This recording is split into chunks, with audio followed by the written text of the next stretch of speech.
சென்னை அடுத்த திருவேற்காட்டில் கூவமாற்றின் அருகே உள்ள ஆக்கிரமிப்புகளை அகற்ற நோட்டீஸ் வழங்கப்பட்டிருக்கிறது. நோட்டீஸை எதிர்த்து சாலை மறியலில் ஈடுபட்டவர்களை போலீசார் குண்டுக்கட்டாக தூக்கிச் சென்று கைது செய்திருக்கிறார்கள். விவரங்களோடு இணைகிறார் நம்முடைய செய்தியாளர் பிரேம். வணக்கம். தொடர்பான கூடுதல் தகவல் என்ன சொல்லலாம்?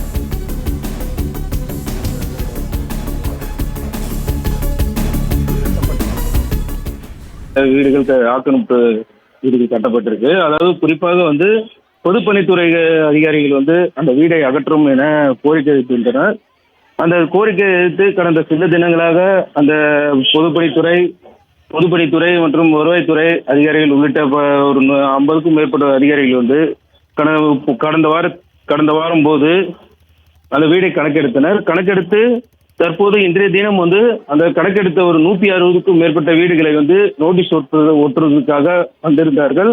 தற்போது அந்த குடியிருப்பு வாசிகள் ஒரு 200க்கும் மேற்பட்டவர்கள் அந்த அதிகாரிகளை முற்றுகையிட்டு சாலை மறியலில் ஈடுபட்டனர்.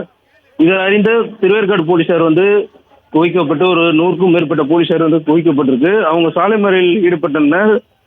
காவல்துறைக்கும் மற்றும் பொதுமக்களுக்கும் இடையே வாக்குவகை ஏற்பட்டது.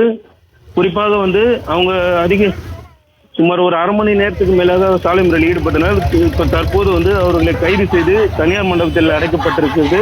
குறிப்பாக அதிகாரிகள், பொதுப்பணித்துறை அதிகாரிகள், வருவாய்த்துறை அதிகாரிகள் அந்த வீடு கணக்கெடுத்து தற்போது நோட்டீஸ் ஒட்டப்பட்டு வருகின்றது.